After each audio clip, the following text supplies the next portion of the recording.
Hi, friends, and welcome back to another episode of That's What She Said, the podcast where we talk about healing, humanity, and how to make sense of this beautifully messy world. I'm your host, Amanda Bryan, energetic mentor, bio emotional healer, and your guide for today's conversation. Before we get started, I want to give a shout out and a huge thank you to everyone who has supported me along this journey on the show through donations, sharing content with friends, and sending some of the most inspirational messages. I'm truly humbled to spiritually serve you on this journey called life. In today's episode, we're diving into two of my favorite topics: psychology and politics, or the neuroscience of politics. And let me make this crystal clear, this is not about red or blue or Democrat or Republican parties or pundits. This episode is really about you, your brain, your body, your wiring, and how understanding the science behind empathy and fear might help us build a more balanced world and a more balanced inner world.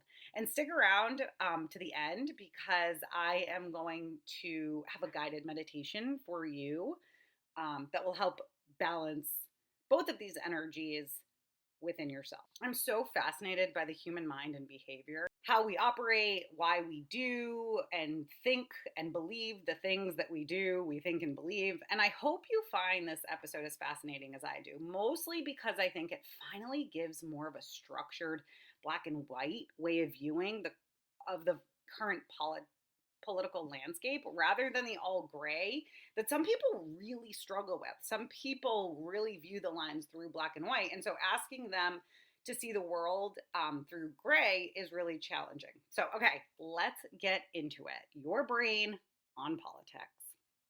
So here's the science. Neuroscientists have found that our political leanings actually correlate with differences in brain structure and function. People who identify as more conservative tend to have a larger amygdalas. The amygdala is the part of the brain responsible for processing fear, threat, and danger. It's your internal alarm system. This means that conversations may be more sensitive. This means that conservatives may be more sensitive to things that feel threatening, like chaos, ambiguity, or rapid social change. These are the people who might like things to be more black and white. And on the flip side, people who identify as more liberal tend to have a larger anterior cingulate cortex, or ACC. This region is tied to empathy, emotional regulation, and the ability to process complex or conflicting information. So a liberal leaning brain may be more comfortable sitting in that gray area, considering other people's perspectives and tolerating ambiguity. These findings come from the studies like Kanai and Amadio, and I'll link those in the show notes. So these are researchers who actually scanned patients' brains or participants' brains and found that the structure and function aligned with ideology. These findings suggest possible explanations for the cognitive styles of liberals and conservatives, such as liberals' greater tolerance for uncertainty and conservatives' heightened sensitivity to threats. So you can see why we would have butt heads when one of us can feel more and one of us thinks more. The research suggests that political ideology is a complex phenomenon. So it's not reducible to the dichotomy of blue and red brains, but rather more research is necessary to understand the complex interplay between genotype, environmental factors, brain structure, and the formation of political attitudes. And I have several branches of theory on this as well.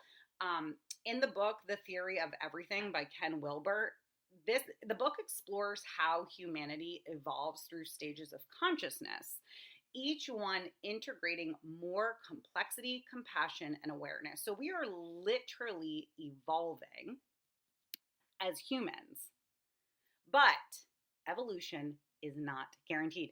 Just like not everybody is meant to heal in this lifetime, not everybody is meant to evolve in this lifetime. And that's okay. Let those people be an example, or a milestone, or whatever it is, an example of what will happen if you don't do the work. So we can kind of hold that notion without judgment, because who knows, maybe in the next lifetime, maybe they need to experience something in this lifetime in stunting their growth, and then in the next lifetime they flourish. So we don't want to stereotype, and we don't want to judge. That being said, so in the book, he kind of pinpoints everything to the baby boomers. And again, we don't want to like have ageism or anything like that. What I found so interesting, and of course not all baby boomers are this way, but a majority of baby boomers wanted change. They wanted peace, equality, liberation, but too many of that generation got stuck halfway. They were preaching progress while clinging to comfort. Their spiritual awakening never translated into collective action. As Wilber suggests, transformation demands integration. It's not just intention. So just like we don't write our new moon intentions and then do nothing about it, right? Like if my new moon intention is to grow my business, double, I'm going to put that intention. I'm going to do the magic, the intention out there, but then I'm also going to do the hard work. And what he found was that the boomers' refusal to evolve past self-serving individualism has become one of the biggest roadblocks to the systemic progress that they once marched for. I mean, it's bananas when I think about some of the music, some of the songs that came out during the 60s. I noticed that in my own clientele as well, as I work with boomers, but I also work with children of boomers. So this is all pretty wild, right? All right, so we got to the politics of the brain. Now let's get to the yin and yang of the brain. So we're going to zoom out and look at this through the lens of yin and yang. And yin is very soft, it's intuitive, it's empathetic, it's inward, it's receptive, it's feminine. That's your ACC energy. And now yang is alert, it's action oriented, it's protective, it's outward, and it's assertive. And this is your amygdala energy. And here's the thing, we need both. We do. We need both. Just like if we do want to kind of look at it as like Democrats and Republicans, you've probably heard me say in the past that Democrats are like the moms and Republicans are like the dad. And if we want to have this kind of balanced household with all these children, we do need both branches working and communicating with each other. Because I know that in my personal life, I lead with a lot of empathy. My ACC must be massive. My entire brain is probably my anterior cingulate cortex. But I deeply appreciate the people in my life who can perceive danger quickly or see the writing on the wall, and lovingly reel me back in when I am floating too far into idealism. And one of those people is my husband. Now, we're wired pretty differently. I'm very go with the flow, and I'll build the plane while I'm flying it and fixing it. He, on the other hand, is very logical, deeply logical. If we're making a big purchase or tackling a home project, he's researching specs, he's reading reviews, he's comparing prices, he's having contractors. Meanwhile, I'm like halfway to the checkout line, like, we're going to figure it out. But the truth is, I need that energy. He grounds me. His caution has made me more responsible. I've learned to slow down, look ahead, and sometimes, just sometimes, not act purely on impulse. That's something I'm still working on. But here's the really beautiful part. I've affected him too. Over the past 15 years together, I've watched him soften emotionally. He'd probably never say it out loud, or maybe he would. I mean, if you're listening, babe, you're welcome. But I can see how my empathy, my compassion, and my emotional openness have rubbed off on him. He's learned to express himself in a more vulnerable way and to pause and reflect instead of reacting. And right there, that's the yin and yang. That's the logic and the flow, the caution and the curiosity, the empathy and the discernment. We need each other's strengths to stay balanced. Neither one of us is right all the time, but together we become more whole, we become more organic. So, this yin and yang dance exists in every family, every community, every movement. It's not about one being better than the other, it's about balance. So, the shadow side of each of these is something that we're going to get to in next. So, what happens when one dominates the other? So, when the amygdala runs the show, we see very fear based thinking, very black and white moral judgments. It's a very us versus them mentality. And we're likely to view outsiders, people that look different than us, people that have different beliefs, different skin color, whatever, as dangerous or immoral. Some examples of the amygdala running the show is fear becomes the filter. Everything is interpreted as a potential threat, whether it's immigration, social change, or someone simply disagreeing. There's black and white thinking takes over. There's little room for nuance. People are either good or evil. You're either with us or against us. There's no in between. This is the shadow side of an overactive amygdala. Another one that is very similar to fear becomes the filter is outsiders are seen as dangerous. This is where xenophobia, racism, and even moral panic can thrive. So the unfamiliar equals unsafe. And lastly, decisions are reactive, not reflective. We saw this in the big breakup between Trump and Elon Musk, right? We saw a lot of reactivity versus reflection, which maybe comes after. But in a very amygdala dominated brain, it's all about survival mode. There's no pausing to consider the facts. It's just reacting to what feels threatening. Think about fight or flight mode in overdrive. So the flip side of that is the shadow side of when the ACC dominates and it's unchecked is that we risk being so attuned to others' feelings that we can't set boundaries. We can't make decisions, or we cannot even see the danger when it's creeping in. We can't see the forest through the trees. So some examples of when the ACC runs unchecked. One, you absorb everyone's emotions. You might feel responsible for everyone else's pain, making it hard to know what you need or believe. This can also cause us to become very depressed, very paralyzed by current situations, rather than letting chaos motivate the soul and finding ourselves taking certain things and using it as fuel. We might get defeated. We might get really heavy or sad. Another example of when the ACC runs unchecked is when boundaries become blurred. When you say yes, when you need to say no. And sometimes, like, I'm a parent, we need to say no, right? There has to be rules. There has to be structure. There has to be these things. We can't just be willy-nilly with everything. We can't overextend. We can't overgive. We can't, feel guilty just for trying to protect our own energy.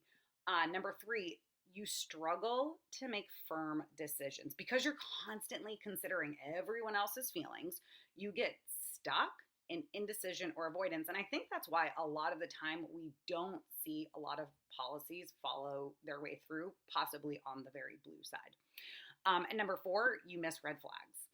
Compassion without discernment can lead to tolerating harmful behavior or failing to recognize danger even when it's right in front of you. So neither extreme is healthy. Both empathy and vigilance can become distorted if not balanced. Because fear without empathy becomes cruelty. It shuts down our connection, our compassion, and our progress. And empathy without discernment becomes self-destruction. It erases your sense of self and it leaves you vulnerable and emotionally vulnerable. So we need both the amygdala's vigilance and the ACC's compassion, like a team inside of your brain, keeping you safe and connected. So, where does this show up in real life? In parenting, one parent might lean into safety and structure. This is the amygdala energy, while the other offers emotional nurturing and understanding. That's the ACC energy. Ideally, our kids are going to get both. In relationships, we need partners who help us feel and partners who help us act. We need people to soften us and people who help us stay alert to the world. I just heard this fascinating fact the other day about how anxiety is contagious in relationships. So if you're in a relationship with somebody that has a lot of anxiety, um, when you're kissing them, there's actually an exchange of microbiome that gets transferred. So then you're more likely to have this um, off balance happening in your own gut biome. And we know that the gut rules the brain. And so you yourself could end up making yourself more susceptible to anxiety, right? And I see this in my practice all the time. In relationships where one person has outgrown the relationship, they are ready to move on, but they feel so guilty. They feel so invested in this person who just isn't growing alongside with them. And that's fine, no judgment. But they're willing to put out their own flame. They're willing to dim their light. And that's not good for either person, right? That's not fair to either person. Even in politics and activism, we need passionate, empathetic voices speaking for justice and strategic minds thinking 2 steps ahead about safety and risk. We do not need people going in and causing chaos, right? We do not need these disruptors or whatever they called who are looking to activate situations and to make them dangerous. That is like, no thanks. We also need to have a sense of vigilance, of respect, of intention. So, and we on social media, we definitely see which content is stoking your amygdala with fear and outrage, with that us versus them, and which content is asking you to stretch your heart. So, how do we strengthen both parts of the brain? To nurture your ACC, again, your empathy, compassion, and emotional regulation, practicing compassion meditation. This isn't just about sending love and light, it's about intentionally training your mind to care about people, even difficult ones. Studies show that this kind of meditation increases your ACC activity and emotional resilience. So at the end of all of my yoga classes, we send an intention of love, light, and peace to all beings, whether we agree with them or not. That's very important. Sometimes the people that I struggle with the most are the ones that I'm sending the most love to. Another way to strengthen the ACC is to journal about others' experiences. Someone with a really active amygdala has a hard time putting themselves in the shoes of another person versus someone with a highly active ACC is going to practically live in the shoes of someone else and then forget where their own damn shoes are.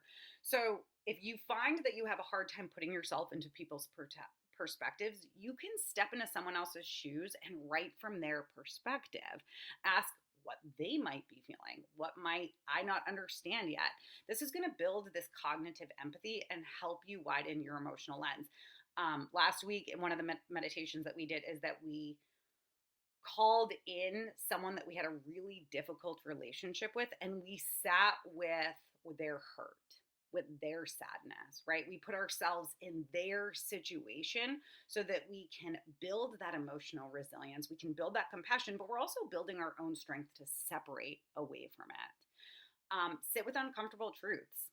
Instead of reacting or shutting down, practice staying present with hard realities, yours or others. This is going to teach your nervous system to tolerate emotional discomfort and keeps your empathy grounded instead of reactive. Part of this too, sit with an uncomfortable truth that you were wrong, right? Like, how do you admit when you were wrong? How do you grow? How do you take responsibility? On The flip, if you want to strengthen your amygdala's wisdom without letting fear take over, then you're going to want to learn situational awareness. And this isn't about being paranoid, it's about being present. A way to do this would be to scan your environment, assess risk without panic, and trust your gut when it says something's off. Notice your triggers and pause. The amygdala reacts fast, but you can slow it down. So when you feel that anger, fear, or judgment rise, ask yourself, is this a real threat or an old pattern?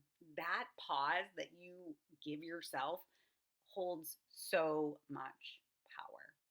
You're going to want to set boundaries with love. Boundaries aren't the opposite of empathy. They protect your ability to stay open and present.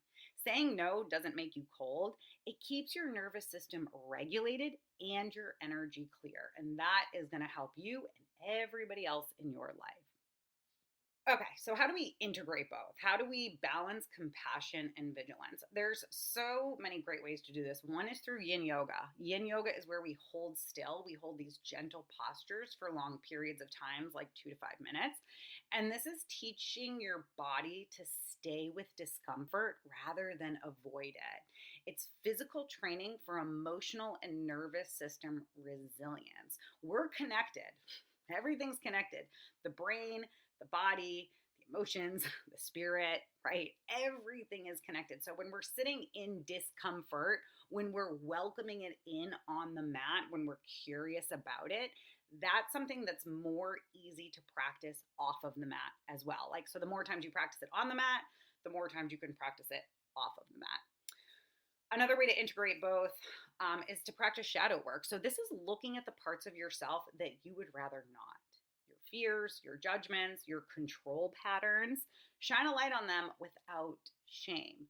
When you face the darkness consciously, it doesn't get to run the show unconsciously. Learn from your mistakes. Breathwork is the bridge between your amygdala and your ACC, and it calms the nervous system and gives you access to deeper awareness. Try simple patterns, so where you would breathe on a 4, like breathe as you inhale 4, and inhale on a 4, exhale on a 4. And then you would do this, cycle through this. Another way would be box breathing, so you inhale on a 4, pause on a 4, exhale on a 4, pause on a 4, and then continue on. So you can kind of think of it as a shape.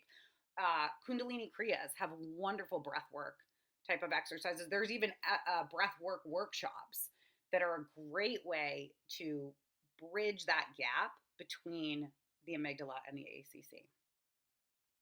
So I kind of want to make clear that the final talking point here is that you don't have to pick a side. You don't have to pick empathy or fear, softness or strength. Your brain wants to be whole. It just needs practice. And start small.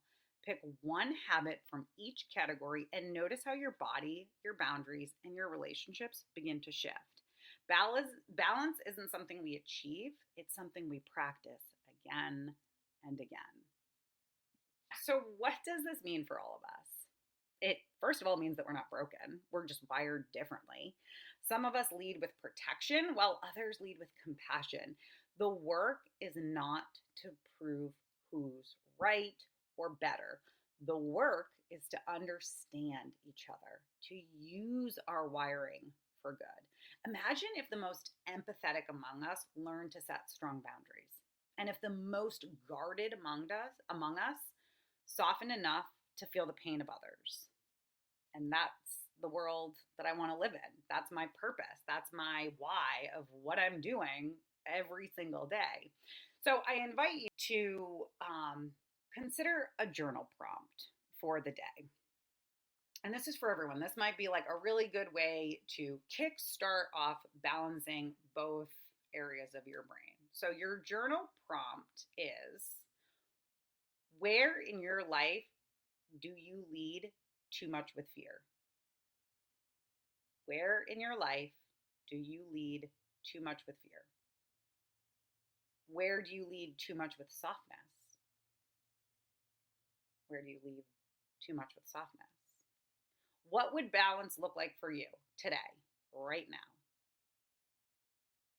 And I'm going to put those questions in the show notes as well. So consider that. Think about how we can be acting from a place of selflessness versus selfishness, and having that balance. Don't forget to stick around. At the very end, there is going to be a guided meditation for you to do that. So thank you so much for being here. If this episode resonated with you, please share it with someone who leads differently than you do. And if you're feeling extra generous, perhaps maybe leave a review to help others find this space. Until next time, stay open, stay grounded, and keep asking big questions. And that's what she said.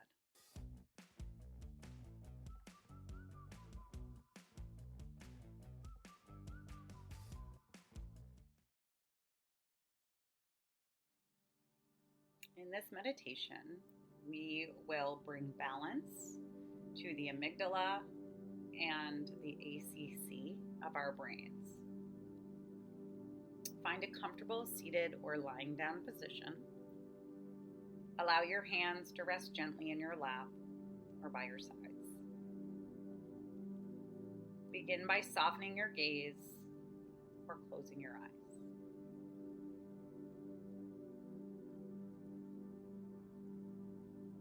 Notice where you can make yourself 5 or 10% more comfortable. Make those shifts. The head, the neck, the hips, the feet. Whatever you need to sink a little bit deeper into this present moment.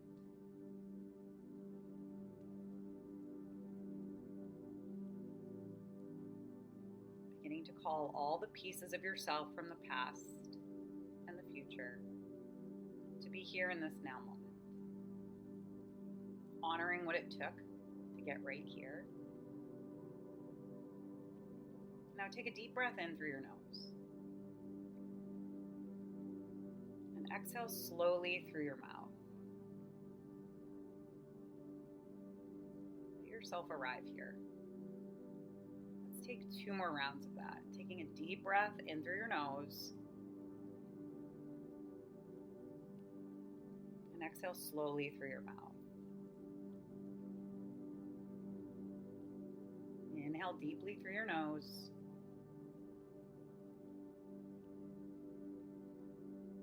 Exhale slowly, soften through your mouth, letting go.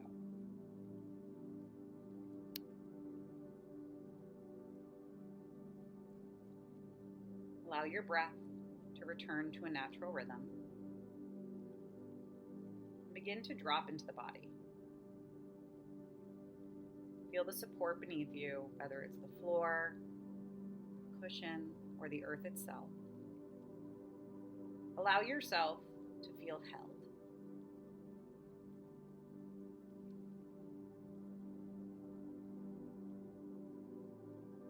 Allowing the bones to become heavy,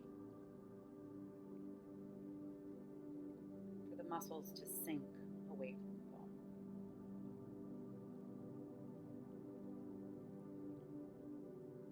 Notice where you can create space in your next exhale, knowing that you are safe and that you are loved.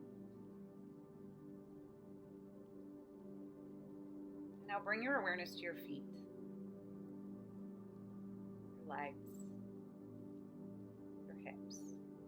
Notice any sensation or tension and just observe without judgment.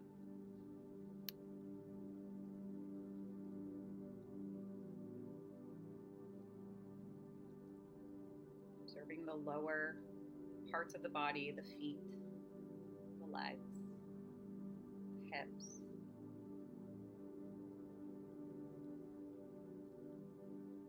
Now bring your attention to your belly.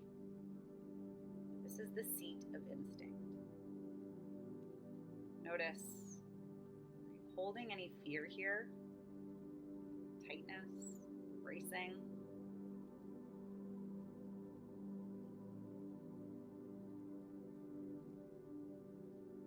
Observe any fear that you're holding in the belly, and with each exhale, Allow that to soften.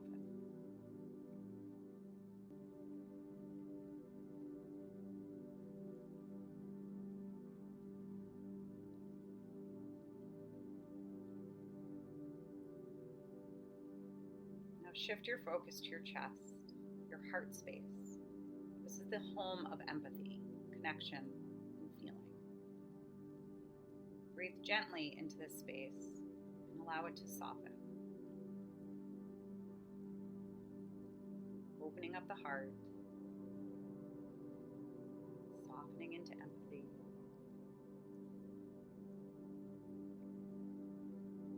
Tapping into the energy of compassion. Times that you've been compassionate or times someone has shown you compassion, and what that felt like.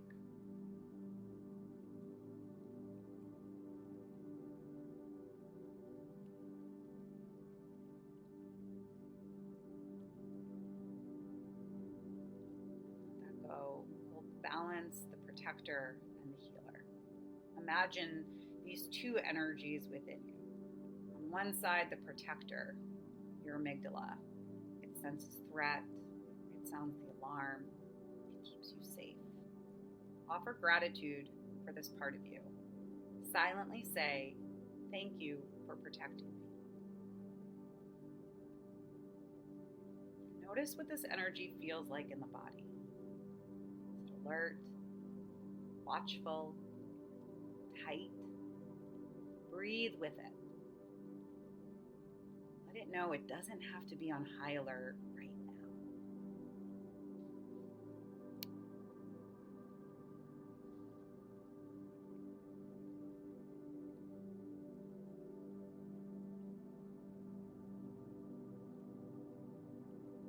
Now shift to the healer, your anterior cingulate cortex or ACC. This part of you brings compassion, understanding, perspective. Offer thanks for this gift. Silently say, thank you for helping me feel and connect. Notice how this part of you feels. Is it soft, warm, open? Breathe into this space of connection.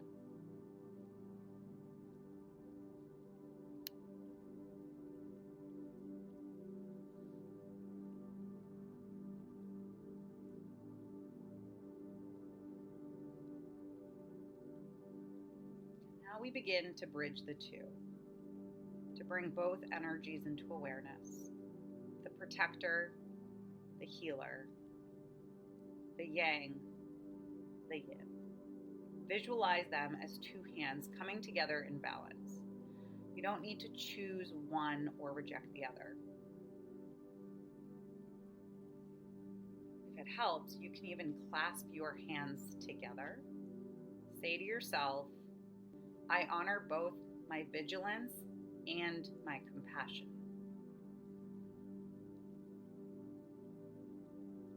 I can protect myself and still feel for others. I am allowed to have boundaries and still be soft. Now allow your breath to guide this integration. Inhale, I receive. Exhale, I protect. Inhale, I soften. Exhale, I discern. Inhale, I am safe. Exhale, I am connected.